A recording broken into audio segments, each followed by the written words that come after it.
Pasamos ahora al tercer punto, perdón, que es el panorama general de la guerra de las Galias, del libro y de la historia de esta guerra. No vamos a detenernos en todas las cuestiones políticas que pasaron durante la guerra de las Galias, porque fueron muchas.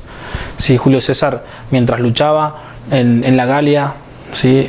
Volvía a la frontera norte de su territorio para poder estar cerca de Roma y poder seguir influyendo en la política romana. Pero no lo vamos a hacer porque es muy largo. Solamente nos vamos a centrar en la guerra. Es para que ustedes tengan un panorama de lo que pasaba. Julio César estaba en ascenso político, pero no tenía todavía esa fuerza casi divina que tuvo después de esta guerra de las Galias. Por eso es tan importante, ¿no? Bien. Yo les voy a dejar un mapa que ustedes van a mirar. Ténganlo ahora cuando empecemos a ver esta parte, porque yo voy a ir nombrando algunas cosas del mapa, entonces sería bueno que ustedes los tengan. Bien, primero, geográficamente hablando, existía la Galia romana, y estaba formada por una parte de la Galia que se llamaba Transalpina, que estaba de los Alpes hacia el norte, ¿sí? Casi hasta el río Ródano, que está cerca de Marsella, ustedes lo van a ver en el mapa. Existía la Galia Cisalpina, que era el norte de Italia, un poco del norte de Italia antes de los Alpes, por eso era Cisalpina de este lado de los Alpes y Transalpina del otro lado de los Alpes. Y después la Galia Narbonense, que era más o menos desde el Ródano hacia el oeste, ¿sí? Llegando casi hacia los Pirineos en España.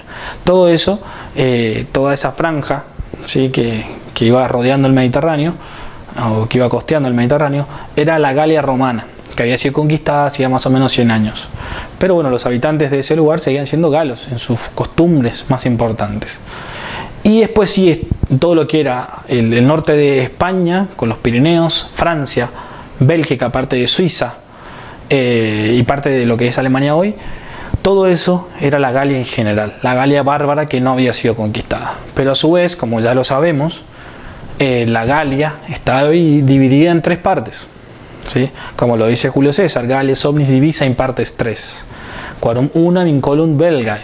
Al norte de este dominio, ustedes lo van a ver en el mapa, estaba la Galia o Bélgica, ¿sí? La Galia norte, que iba desde el Rin, el río Rin, ¿sí? Hasta más o menos el río Sena, ¿sí? El río Marne, que en latín es el río Sequana, y el río Matrona.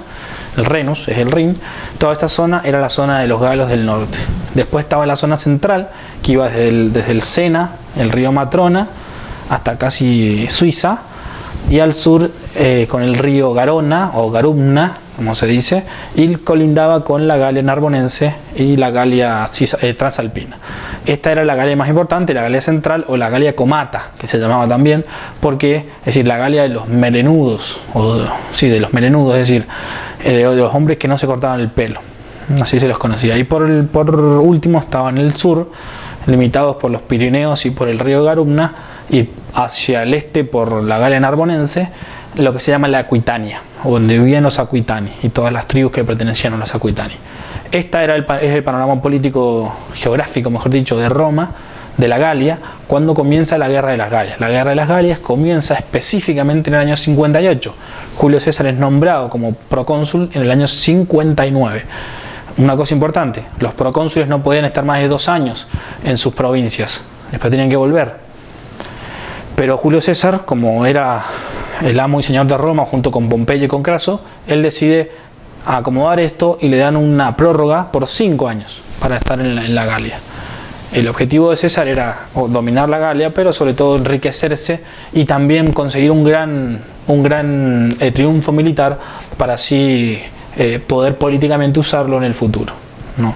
Obviamente también extender los dominios romanos, pero estas cuestiones políticas son importantes porque no son menores, en el sentido de que en la cabeza de Julio César también estaba esto. Entonces, esa es la parte de la geografía que vamos a ver. Ustedes en el mapa van a ver estas divisiones, van a ver al sur que hay un río marcado, que es el río Garona actualmente, pero Garumna en latín. Está el río Ródano, ¿sí? que pasa por la ciudad de Massilia, que hoy se conoce como Marsella, en Francia. Y después está el río Sena, que llega a París, en lo que se llamaba en ese momento Lutetia o Lutetia, ¿sí? Donde vivían la tribu de los Parisi, ¿sí? Entonces la ciudad se llamaba Lutetia Parisiorum, ¿sí? Ya viene París, ¿no?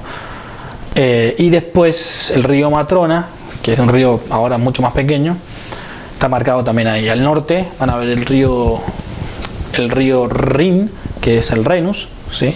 Que es un río también importante porque dividía la Galia de la Germania. Sí, fue un río muy importante en la historia romana porque siempre significó prácticamente el límite norte, junto con el río Danubio, de la extensión romana. Bien, pasemos ahora a un cuadro general del libro. El libro de la Guerra de las Galias tiene 7 libros, ¿sí? Y en cada libro se narran cosas distintas. La guerra duró más de 9 años, casi 9 años, desde el 58 prácticamente hasta el 49, ¿sí?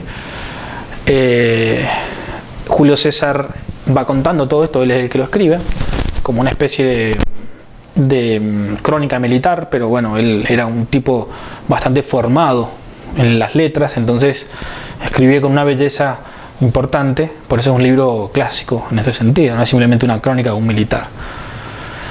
En el primer libro de la Guerra de las Galias, Julio César narra la guerra contra los helvecios, que es como comienza la guerra, que es lo que vamos a ver ahora, y la guerra contra Ariovisto, que era un general germano, uno de los tantos generales germanos. En el libro 2 se narra la guerra contra los suevos, que son belgas. En el libro 3 se sigue narrando la guerra contra los belgas, específicamente contra la tribu de los Nervos y de los Vénetos, ¿sí? Que son los que están casi llegando al Canal de la Mancha. En el libro 2 y 3 se narra esto. En el libro 4 tenemos la campaña en Britania y Germania, ¿sí? La primera campaña en Britania que Julio César emprende y la primera campaña en Germania, ¿no? Esta es una de las cosas importantes que Julio César siempre destaca. ¿Por qué? Porque fue el primero en llegar a Britania y fue uno de los primeros en atreverse a introducirse en Germania, cruzando el Rin, ¿sí? Cosa que después se haría mucho después con Trajano recién, ¿no? Mucho después. O sea, la Germania siempre fue un tabú para los romanos porque perdieron muchas legiones en ese lugar. Tuvieron derrotas grandísimas porque eran lugares fríos, eran bosques donde justamente eran emboscados. Entonces siempre hubo un temor importante, pero Julio César fue. Y en el libro 5 y 6 se narra la segunda campaña de Britania y el castigo a las tribus galas, porque se fueron rebelando los galos. Y en el último libro se narra la guerra contra Vercingétorix, ¿sí? Que es el fin de la guerra de las Galias, al menos de las guerras a gran escala. Después se tuvo que seguir pacificando, pero en general la guerra terminó con el triunfo en Alesia. Bueno,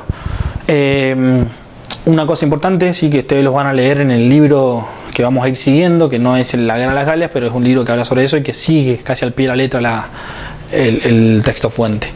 Los galos eran tribus que estaban divididas muchas veces, que marcando los helvecios propiamente, que es la actual Suiza, ¿sí? La tribu de los secuanos y la tribu de los aeduos, ¿sí? O eduos.